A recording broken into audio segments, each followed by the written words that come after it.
Hello everyone, we're going to be watching Family Guy today. He's too sexy for his fat, so watch the whole episode, and then I'm going to be reading to you the student example essay that is analyzing this episode, and then we will talk about the edit with me exercise like we did on the ed analysis, things he did well, did he use the Toulmin terms, repeated phrases, etc. So go watch that right now. It's on Hulu, and I'll have linked it to you in your email and below. So pause, go watch it, come back, do that now.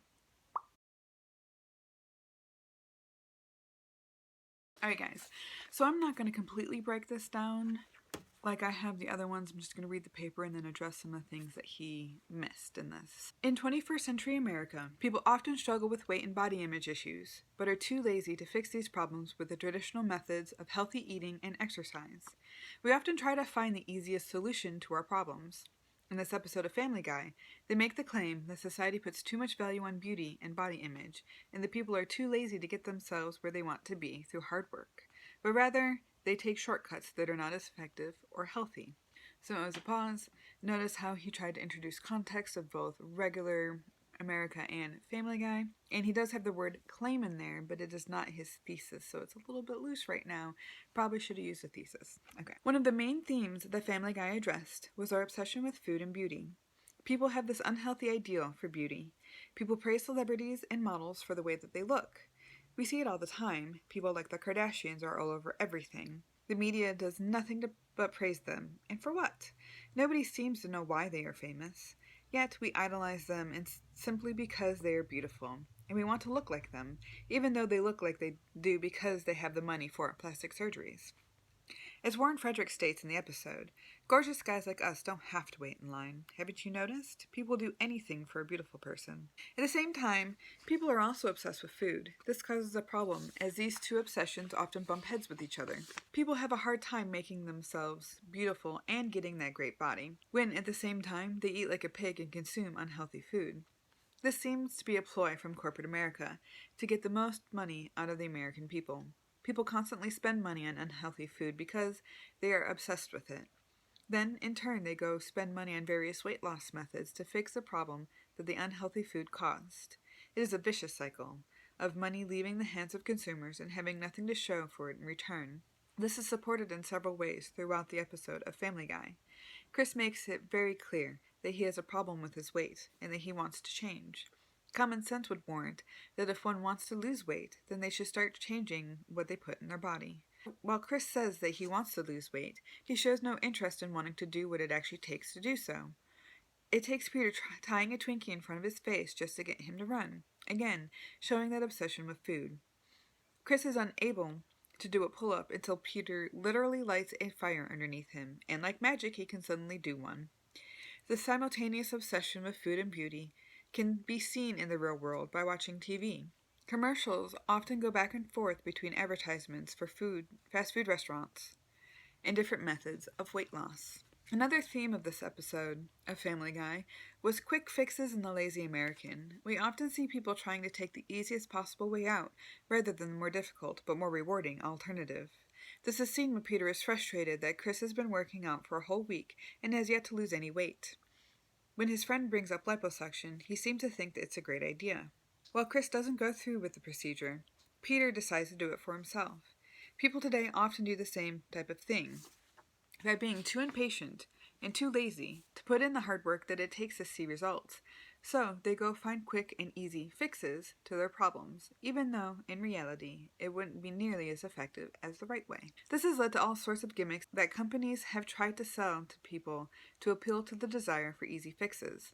We see them all the time advertised on TV: automatic ab machines, compression wear, waist trainers, and other various workout gadgets. This is backed by the huge market that make up the other beauty products. If companies can convince people that a product will make them more beautiful, as long as people are insecure about their appearance, there's a lot of money to be made on it.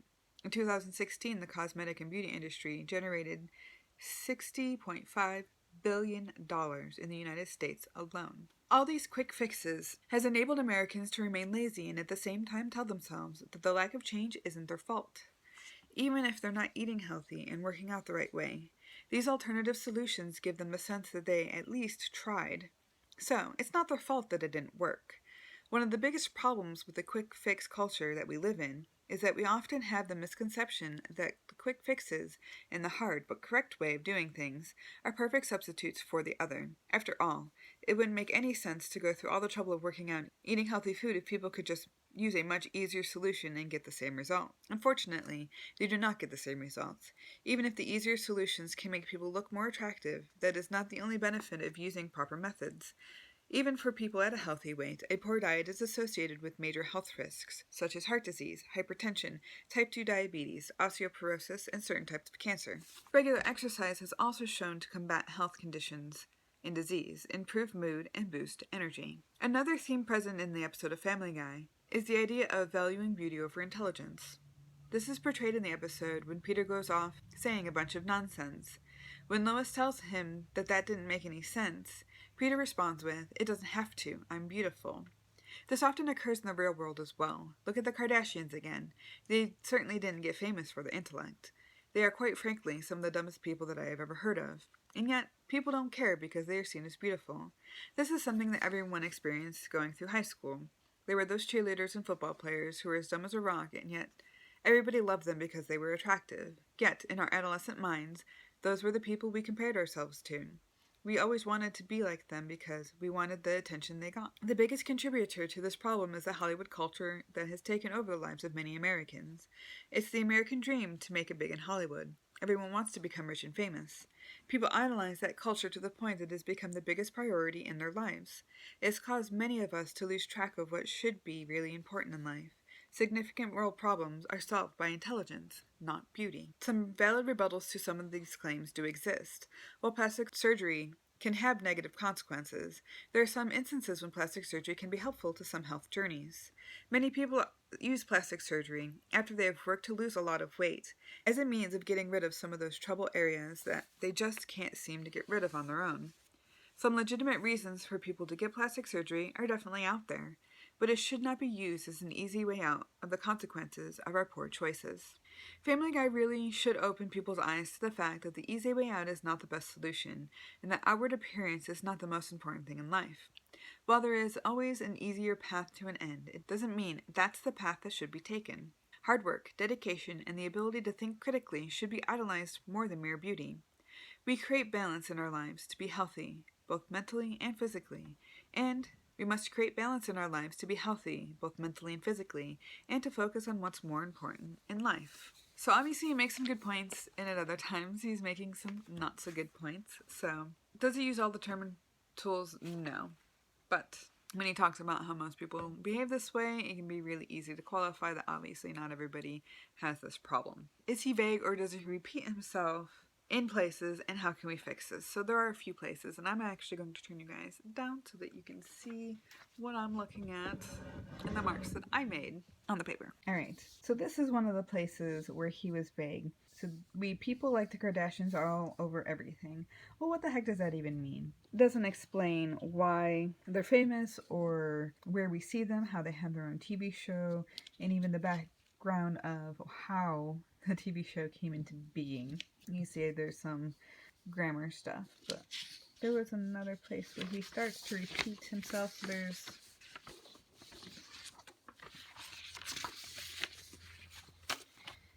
By this point, another theme present in this episode of Family Guy has repeated so many times it's annoying anybody else, because it definitely annoyed me at that point. Here's one of those, this modifier could have been the qualifier everyone experienced this going through high school. However, this is still a bit vague, and too personal of a response at the same time. We don't all experience this in high school, because some of us were cheerleaders and football players, right guys? And this stereotype certainly isn't true. We've talked about this plenty of times in class. But this is his response, and this is the reason why we don't personally respond to these texts like this, because it can alienate our audience and might not be the intent of the creator.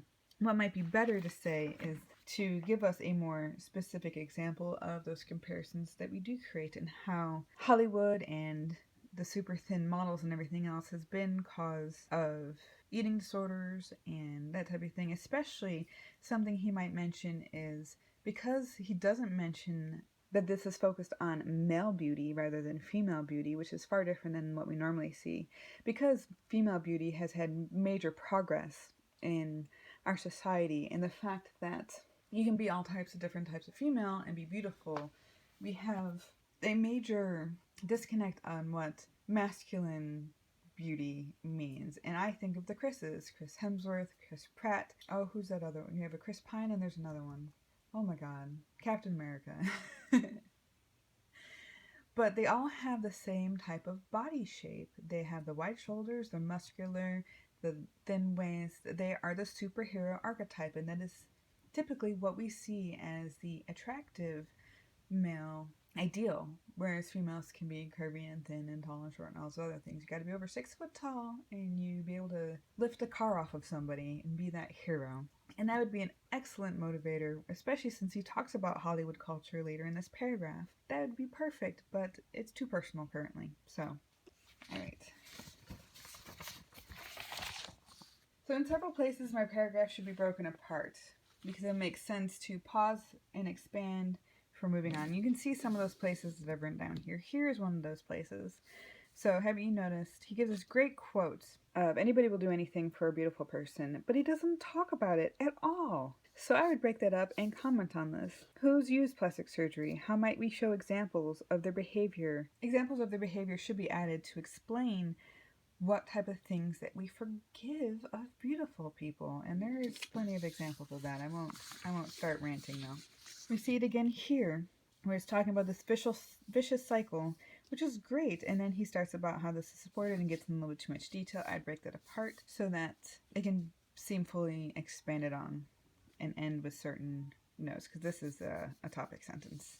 It's too vague to not be a topic sentence. And we also go on this tangent over here where he talks about Chris is unable to do this pull-up, and I would separate this out into its own paragraph too, because this is implying more to that infomercial type of trend where you can watch something on TV and you think it's going to be miraculous, savior, make you skinny. That's not how things like that work. That's not how lighting a fire, he would just burn. It wouldn't actually make him suddenly strong enough to do a pull-up. So this would be much better if he moved it down and expanded on it with the connections of those silly gadgets that we have. This, I would have said, is out of order. Just move this up, giving us an idea of how much this industry actually makes, the makeup industry, beauty industry, and then talk about how it works. That to me just makes more sense so that it can connect back better to the main claim.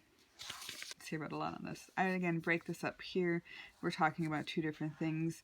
Why we mentioned the Kardashians twice, I'm not really sure, but there's certainly a better example that we can give. Although we can certainly connect to the stupid worship of the Kardashians, like the Jenner challenge, the vain, selfie-centric personalities, the materialistic, they're fame-obsessed, but we can use a lot more examples than just the Kardashians for that, and we really should, to show how abundant the problem is, rather than getting too personal. Alright. Next question. How well do I use sources, facts, and outside information to deepen my analysis? Him trying to use the Kardashians is some of that. Once again, he uses facts over here. He uses more facts down here where he's talking about different types of health. He's talking about different types of easy fixes.